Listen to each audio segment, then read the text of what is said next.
قرآن چیخ چیخ کے کہہ رہے کہ جو نماز نہیں پڑھتا وہ پاکستان کے شناختی کارڈ میں مسلمان ہے، اللہ کے ہاں وہ مسلمان نہیں ہے۔ صحیح مسلم میں یہ حدیث لکھی رہ گئی 246 کہ بندے کے کفر اور ایمان، شرک اور اسلام کے درمیان فرق کی نماز ہے۔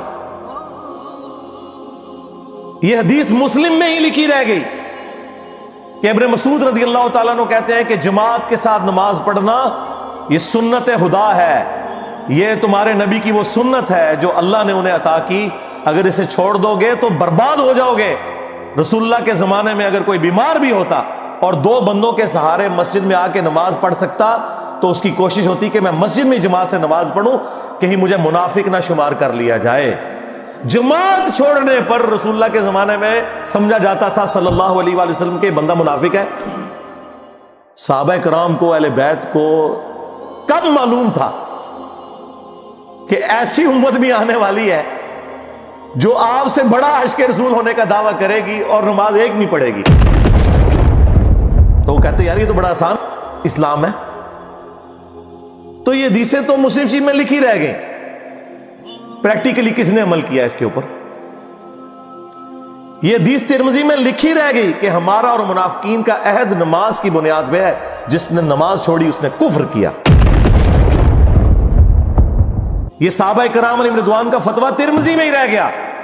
عبداللہ بن شقیق تابعی کہتے ہیں کہ صحابہ کرام علیہم رضوان تارک الصلاح کے سوا کسی کی تکفیر نہیں کرتے تھے، صرف بے نمازی کو وہ کافر سمجھتے تھے، باقیوں کو وہ تمام غلطیوں کے باوجود مسلمان تصور کرتے تھے۔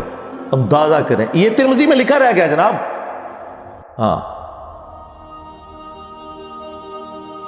ہم جب چیخ چیخ کے یہ باتیں بیان کرتے ہیں لوگ کہتے ہیں یار یہ کس قسم کی باتیں کر رہے ہیں، یہ کہاں پہ لکھی ہوئی ہے؟ سرکار کتابوں میں لکھی ہوئی ہے۔ یہی تو ہم آپ سے کہہ رہے ہیں کہ مرنے سے پہلے اے مسلمان کر لے اس پہ غور، کتابوں کا خدا اور ہے، بابوں کا خدا اور۔ یہ حدیث ابو داؤد میں ہی لکھی رہ گئی کہ بچہ جب 7 سال کا ہو جائے تو اسے نماز کا حکم دو، اور نہ پڑھے 10 سال کی عمر میں اسے سزا بھی دو، اور 10 سال کے بچوں کے بستر بھی الگ کر دو۔ یہ ابو داؤد میں لکھی رہ گئی حدیث، عمل کس نے کیا؟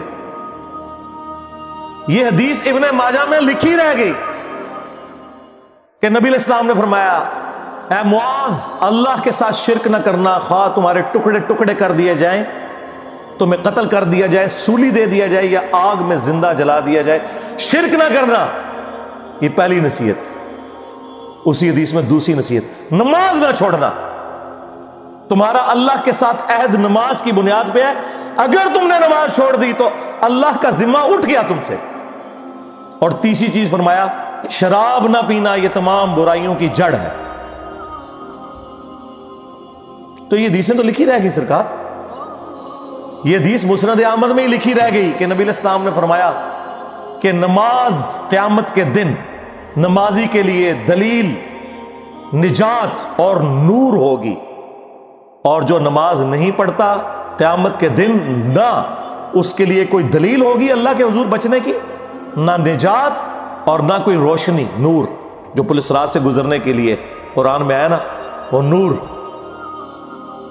اور پھر نبی السلام نے فرمایا کہ بے نمازی کا حشر اسی حدیث میں آتا ہے، فرعون، قارون اور حامان اور امیہ ابن خلف کے ساتھ ہوگا۔ ہاں جی، کچھ بھی ہے تیرے محبوب کی امت سے ہے۔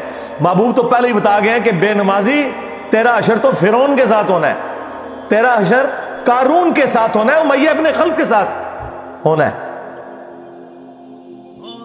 اور یہ تو میں آپ کو صرف ایک بات کر رہا ہوں۔ اب اگر میں قرآن کی توحید بیان کرنا شروع کروں تو قرآن کے پہلے صفحے کا ٹیسٹ دنیا کے کروڑوں مسلمان پاس نہیں کر سکتے۔ ایاک نعبد و ایاک نستعین، یہ قرآن میں ہی لکھا رہے گا۔ ماشاءاللہ فجر کی نماز میں یہ پڑھ کے نکلتا ہے، اور مسجد کے ساتھ جو دربار ہے ریگولرلی حاضری دے کے اس بابے سے بھی مانگ کے گھر آتا ہے کہ کیا نماز تو پڑھی؟ تو مسلمان ہے، تیری ہر نماز کی ہر رکعت میں تو یہ نہ پڑھے تیری نماز ہی نہیں ہوتی۔ ایاک نعبد و ایاک نستعین، اے اللہ عبادت بھی تیری کریں گے، دعا بھی تجھی سے مانگیں گے، مدد بھی تجھی سے مانگیں گے۔ یہاں مدد مانا دعا کے، لیکن یہاں مولویوں نے پھر پٹی پڑھا دی، ان کا نہیں جی امی سے روٹی نہ مانگے. اندازہ کریں قرآن کا مذاق اڑا رہے ہیں، حالانکہ انہیں پتہ ہے کہ قرآن میں یہ آیت موجود ہے وَتَعَاوَنُوا عَلَى الْبِرِّ وَالتَّقْوَى وَلَا تَعَاوَنُوا عَلَى الْإِثْمِ وَالْعُدْوَانِ. نیکی اور پرہیزگاری کے کاموں میں ایک دوسرے کی مدد کرو اور برائی میں الگ رہو. قرآن نے بتایا ہے کہ اللہ نے دنیا کو اسباب کے ساتھ جوڑا ہوا ہے. یہاں ایاک نستعین میں دعا کے اعتبار سے بتایا جا رہا تھا کہ غیر اللہ سے نہیں کرنی، ظاہری اسباب کا تو قرآن میں حکم ہے. لیکن دیکھ لیں، اور پھر جس شان سے اللہ تعالیٰ نے سورۃ النمل میں ذکر کیا، حیران کن بات آپ کو بتاؤں، اہل تشیع کے ہاں صبح و شام کی دعاؤں میں، سنت اذکار میں سورۃ النمل کی آیت نمبر 62 پڑھی جاتی ہے. ترجمہ نہیں کبھی کسی نے پڑھا.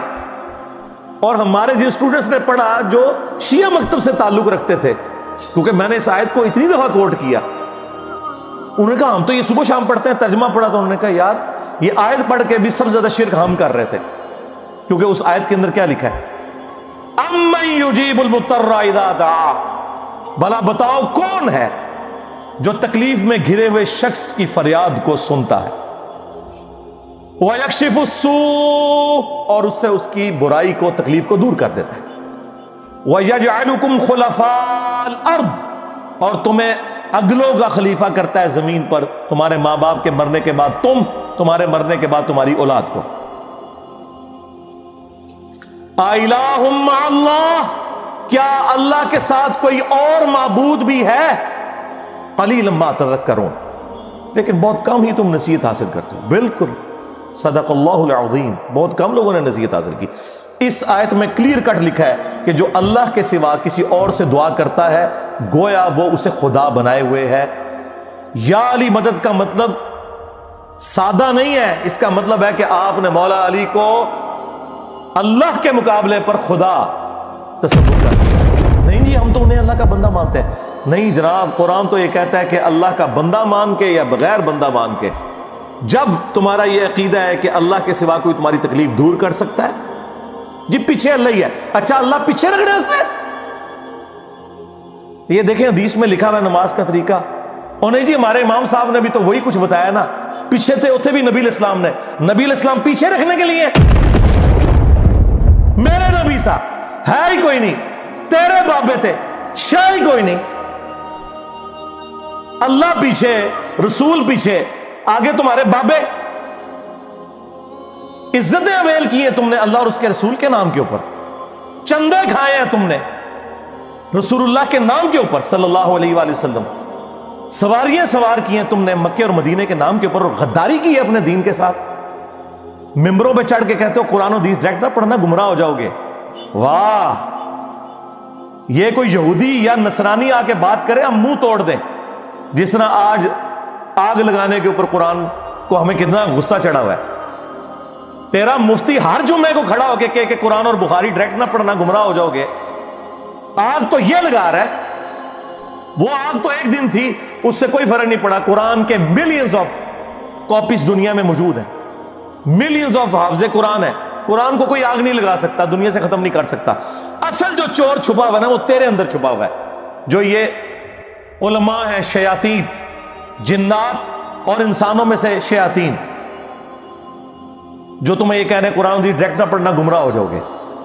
اور تم کہتے ہو مفتی صاحب نے فرما دیا. سبحان اللہ.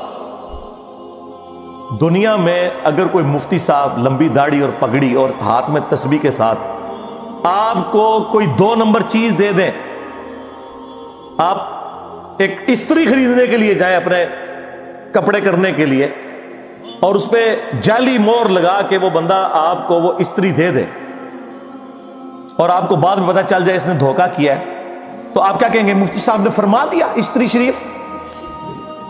آپ غصے میں بھرے ہوئے جائیں گے اور کہیں گے کہ تو داڑھی رکھ کے بےایمانیاں کر رہا ہے، کہیں گے نا. تو یہ داڑھی والے جو مولوی ممبروں پہ چڑھے ہوئے جھوٹ سکھا رہے ہیں آپ کو، ان کو کبھی آپ نے کہا نہیں. آپ فرق دیکھ لیں، جہاں آپ کی دنیا کا نقصان ہوتا ہے نا، نہ آپ کو مفتی کی داڑھی نظر آتی ہے. ہو سکتا ہے آپ جا کے آگ لگا دیں اس کی داڑھی کوئی، لیکن جہاں آپ کا دین کا نقصان ہو رہا ہے آپ کہتے ہیں مفتی صاحب نے فرما دیا. وہاں لاکھ چیختے رہے کہ یار یہ مفتی صاحب آپ کو اپنے بابوں کا دین بتا رہے ہیں، کتابوں میں دین کچھ اور لکھا ہوا ہے، ٹس سے مس نہیں ہوتے. تو یہ قرآن کی توحید کا ٹیسٹ نہیں تھے پاس کر رہے.